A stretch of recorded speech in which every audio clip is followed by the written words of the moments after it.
Imagine you are 12 years old. You're dressed in white, your hair arranged with a spear-tipped pin. Outside, you hear the gathering crowd, hundreds of strangers waiting to watch what happens next. Your mother is crying, but you don't yet know why.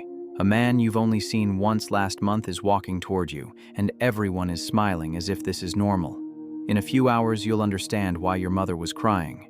In a few hours, as you're carried through the streets, strangers will hurl obscenities at you.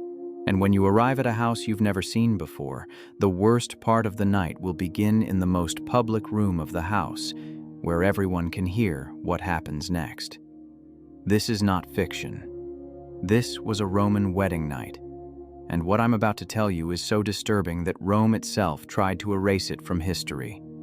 The rituals I will describe were documented by Roman writers, condemned by early Christians, and then mysteriously forgotten, buried, as if an entire civilization collectively decided some traditions were too dark to remember.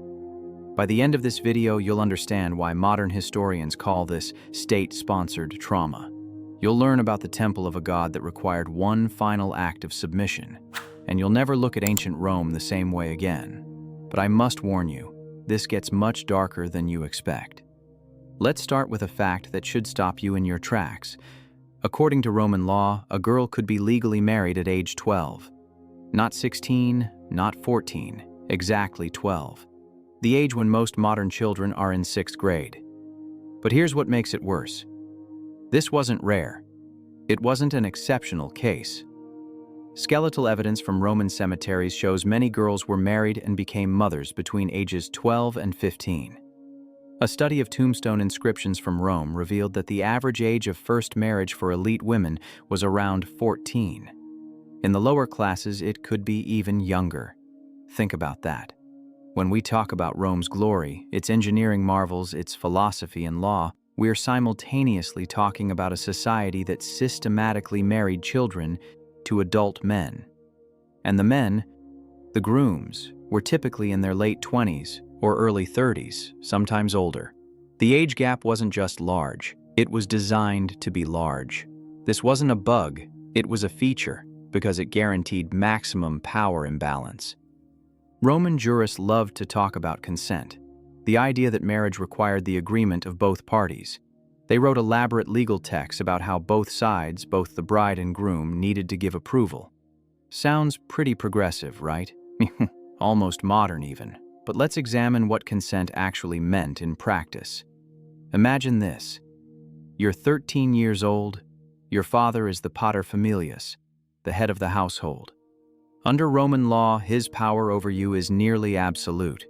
He controls your property, your legal status, your entire future. He has the right of patria potestas, paternal authority, which in early Rome even included the right to execute his own children for disobedience. Now this man, whose word is literally law in your home, tells you you're going to marry a 30-year-old stranger. Your father has chosen someone who will strengthen his political alliances, someone who will consolidate land holdings or close a debt. Perhaps someone you briefly saw once in a formal setting. Do you say no? Can you say no? This is what consent looked like in Rome. Technically required by law, but existing within such a deeply coercive system that the word itself became almost meaningless. The oldest form of Roman marriage was called cum manu, literally with hand, meaning under control. And the legal terminology around it is chilling because it uses the same concepts employed in property transfer. The bride passed from her father's manus to her husband's manus. She exited the legal supervision of one man and entered that of another. She wasn't technically a slave. Roman law made that distinction very clear, but the language of ownership was everywhere. In this arrangement, any property she inherited wouldn't be hers. It would be his. If she had money, it was now his money. If she received gifts, they were his gifts. Legally, she was absorbed into her husband's family as if her original family had never existed. Now, it's true that in the late Republic and into the imperial period, a different form called sine manu became more common and gave women more independence. But we're going to focus on that earlier, darker period, because those rituals, those traditions cast a shadow that lasted for centuries. and some of them never really disappeared. The day before her wedding, the bride underwent a transformation ritual that carried deep symbolic meaning, and symbolism that, once you understand it, is deeply disturbing. Her hair was parted with the tip of a spear. Not a comb, not a hairpin. A spear. Specifically, a spear that had been used to kill a gladiator. Let that sink in. The instrument, still carrying the memory of death, still bearing violence, was used to prepare her for marriage. Why? Ancient sources say it was for luck, for fertility, for protection. But the message couldn't be more clear. Marriage, like war, was about conquest, about one side submitting to another, about power. Her hair was then divided into 6 braids, the sexcrenes, apparently a style worn by ancient Vestal virgins. She wore a white tunic, the tunica recta, woven in an ancient style. Every detail of her appearance was designed to mark her as someone on the threshold, between childhood and wifehood, between her father's house and her husband's, between her old identity and her new one. And around her waist was tied a special knot called the Hercules knot, a knot that only her husband had permission to untie. On the wedding night, in the marriage bed, the symbolism was explicit. Her body was locked, and he held the key. When evening came, the most public part of the ceremony began, the deductio in domum, the procession to the groom's house. And this is where the Roman wedding ritual stops looking ceremonial and starts looking like a reenactment of violence. Because this procession was deliberately meant to echo one of Rome's founding myths, the rape of the Sabine women. You probably know this story. According to legend, in early Rome there was a shortage of women, so Romulus, Rome's founder, invited the neighboring Sabines to a festival. Then the Roman men forcibly abducted the Sabine women and compelled them into marriage. This is one of Rome's most famous stories, depicted in countless paintings and sculptures. But here's what's disturbing. Romans didn't tell this story as just a dark chapter from their past. They celebrated it. They reenacted it at every elite wedding. Ancient writers described the wedding procession using language that made it seem like an abduction. The groom would seize his bride. In some accounts, he would literally tear her from her mother's arms in a mock struggle. The bride was expected to display pudor, a word meaning modesty, shame, or reluctance. She was supposed to resist, to appear frightened, to cry. Now imagine you're that 13-year-old girl. All your life you've been told this is normal, that good girls do this. So you perform the expected resistance. You pull away from your mother. You hesitate at the door. You make the appropriate show of fear. But here's the question that should disturb us. When does fake fear become real fear? When does ritual terror become actual terror? At what point does performance merge with reality? For most of these girls, we have to assume the fear was entirely real. They were children being surrendered to strange men in a public ceremony that symbolized the loss of their autonomy. Performance and reality were the same thing. As the procession moved through Roman streets, something almost surreal happened. Crowds would gather to watch, and they didn't just watch silently. They participated. They sang songs called fescennine verses that ancient writers describe as obscene, crude, and often cruel. These weren't gentle wishes for a happy marriage. They were explicit sexual jokes, insults, crude predictions about the wedding night. Roman writers claimed this tradition served an important function. The obscenity was to ward off evil spirits that might be affected by the couple's good fortune. The attention of jealous gods needed to be distracted with vulgarity. But think about this from the bride's perspective. You're being marched through Roman streets, torn from your mother's arms, surrounded by strangers shouting sexual commentary about what's going to happen to you in a few hours. You're 12, maybe 13, maybe 14. This wasn't just entertainment. This was psychological torture designed to break down your old identity and prepare you for submission. Every element, the mock abduction, the expected fear, the public obscenity, reinforced the same message. Your will, your autonomy, yourself no longer mattered. The procession took place at night, illuminated by torches. This wasn't for practical reasons, it was symbolic. The torch was another echo of the Sabine abduction myth. When the Romans abducted the Sabine women, it happened at a festival, at night, by torchlight. So as the bride was marched through the streets, flickering flames cast shadows across the faces of the crowd as they shouted and laughed. The bride was surrounded by fire, noise, and mocking strangers, all designed to overwhelm her senses, to mark this as a breaking point, a point of no return. A Roman poet described it as a night when shame flees and chastity is defeated. The language used is telling. The goal wasn't to celebrate the bride's happiness, it was to break her modesty, to overcome her shame, to prepare her for what came next. And what came next happened in the most public room of her new home. When the procession finally reached the groom's house, there was another ritual that sounds almost romantic until you understand what it means. The bride was forbidden to cross the threshold on her own. To stumble or trip would be a terrible omen, so she had to be carried across, lifted, and brought into the house by servants or slaves. Ancient sources explain this as a practical precaution to avoid bad luck. They say it was about placating household spirits, about starting the marriage on the right foot. And maybe it was. But there's another way to read this ritual. The bride didn't enter her new life on her own feet. She didn't walk into this house under her own power. She was brought, carried, kept passive. From the first moment, the message was clear. This isn't your house. You're not here by your own choice or your own movement. You're here because you were brought here. Once inside, standing in the atrium, the grand public center of a Roman house, the bride would perform one of the most famous rituals of Roman marriage.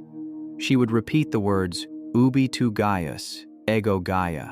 Where you are, Gaius, I am Gaia.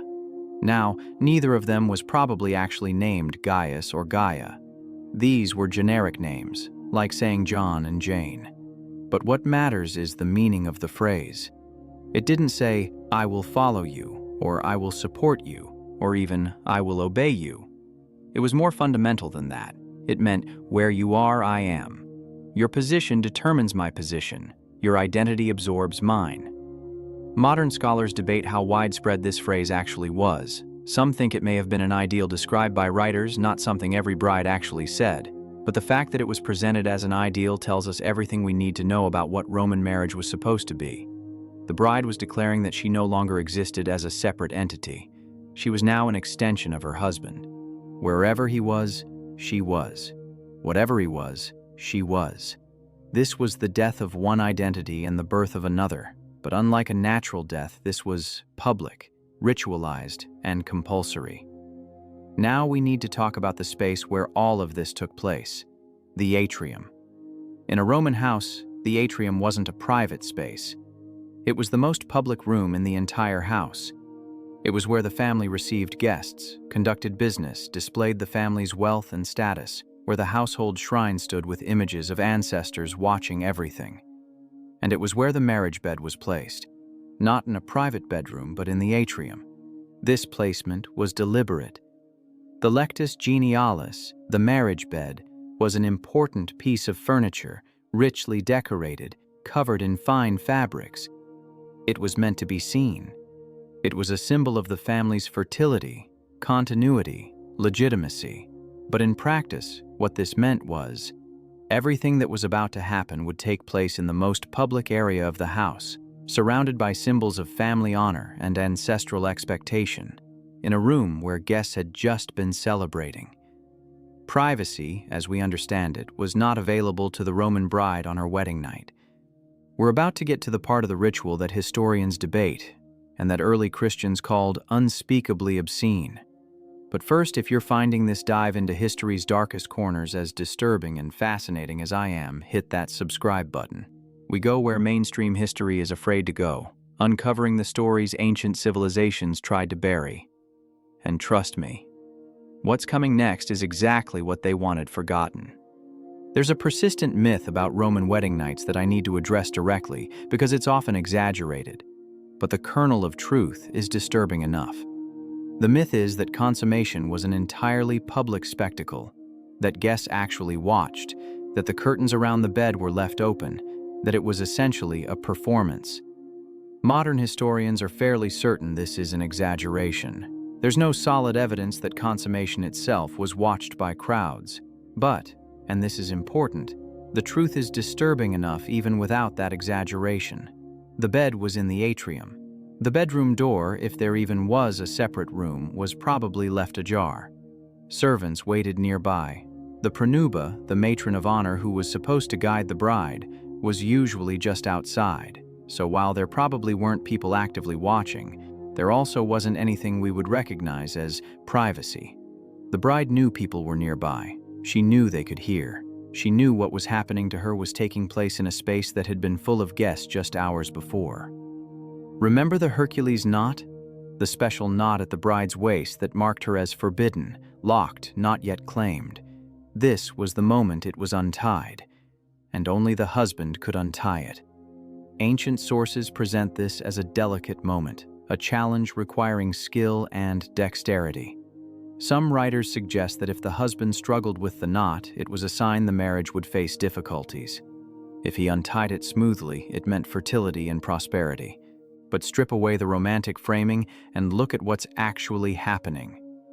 An adult man is undressing a child, because remember, she was typically 12 to 14, in a ritualized act that everyone present understood as the beginning of consummation. The knot was called the Hercules knot. Hercules, the greatest hero of classical mythology. Famous for his strength, his violence, his conquest of monsters. That was the symbolism chosen for this moment. Not gentle, not soft. The symbolism was conquest. I want to make something very clear because it's easy to read about these rituals in the abstract and not think about the reality. We're talking about adult men in their late 20s, 30s, sometimes older, being given legal access to the bodies of 12, 13, 14-year-old girls. Girls who didn't choose their husbands. Girls who were surrendered by their fathers in a transaction of power that had nothing to do with their own will or desire. Modern historians don't dance around this anymore. They use words like coercion. They use words like institutional abuse, because that's what it was. Roman law tried to frame it as consensual. Roman culture tried to frame it as sacred and traditional, but no amount of ritual or legal language changes the fundamental reality. These were children given to adult men for sex, and the entire weight of Roman society was arranged to make it seem normal. The pronuba was usually a married woman, often a relative, and her job was to guide the bride through the wedding night. She was supposed to be a reassuring presence, someone who had been through this before and could offer comfort and advice. But think about what this role actually involved. She was there to make sure the bride went through with it, to calm her if she panicked, to encourage her if she showed resistance, to essentially guarantee the transaction was completed. Some sources suggest the pronuba would remain outside the door, not watching but available, ready to intervene if needed. Intervene for what? What kind of intervention might be necessary on a wedding night? The sources don't say explicitly, but the implication is clear enough. Her role wasn't really about comfort, it was about compliance. Now we come to the part of the story that's so controversial that mainstream historians usually skip it entirely, and I need to be very careful here, because our sources on this ritual are problematic. Almost everything we know about this comes from late-period Christian writers. People like St. Augustine, who were trying to make paganism look as immoral as possible. They had agendas. They were writing propaganda. But they describe a cult practice so disturbing that even if we can't be sure it really happened, we at least need to examine it. The god's name was a Mutunus Tutunus, or sometimes Mutinus Titinus, a fertility god whose worship involved a sacred statue, and that statue was a giant phallus. According to these hostile Christian sources, before the actual wedding night, the bride had to perform one final ritual. She was taken to a temple or sacred area where the statue of Mutunus Tutunus stood, and there, in front of witnesses, she was seated upon it. The stated purpose was fertility.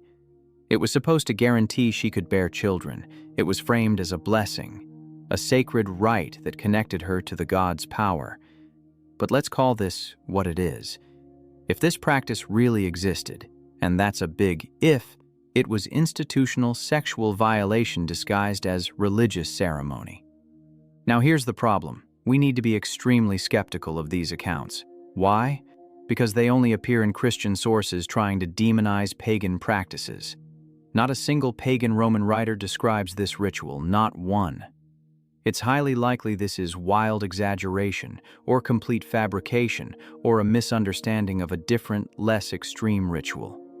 Or maybe it was a real but extremely localized practice that wasn't widespread at all, and Christian writers latched onto it because it fit their narrative. We genuinely don't know. But here's why I'm including it, even if it's not real, even if it's propaganda. The fact that Christians could make this claim and be believed tells us something important.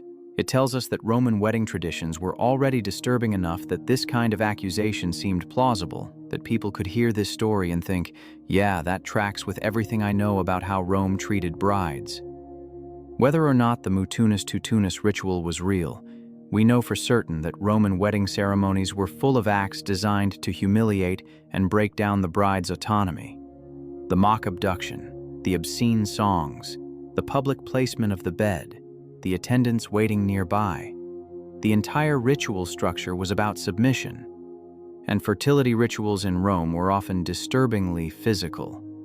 We know about the Bonadea cult, the Lupercalia festivals, where men ran through the streets whipping women with strips of goat hide to increase fertility, the fascinum, the phallic charm displayed in homes and streets as protection and blessing. Rome had a complicated relationship with sexual symbolism in religious practice. So while we can't definitively confirm the mutunus tutunus ritual, we can't dismiss it as entirely implausible either. It fit the pattern. Here's a question that should disturb us. If these rituals were so central to Roman life, why don't Roman writers talk about them more? We have thousands of pages from Roman historians, Livy, Tacitus, Suetonius, Pliny, men who wrote extensively about wars, politics, scandals, and daily life. But when it comes to the details of wedding nights, silence, vague references, euphemisms. The standard explanation is these were domestic matters, women's matters, and Roman male historians simply weren't interested. They focused on the public sphere, the forum, the Senate, the battlefield. And there's some truth to that. But some modern historians suggest something else might also be happening. As Rome became more sophisticated, as the empire expanded and absorbed Greek culture, as philosophy evolved, as legal systems became more complex, some archaic practices started to seem embarrassing.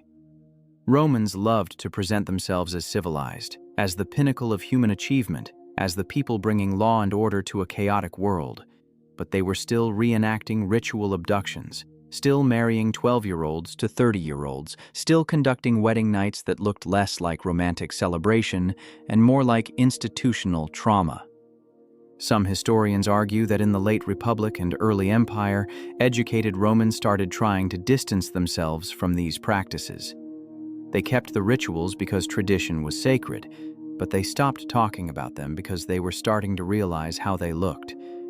When Christianity took over Rome, a major historical rewrite began.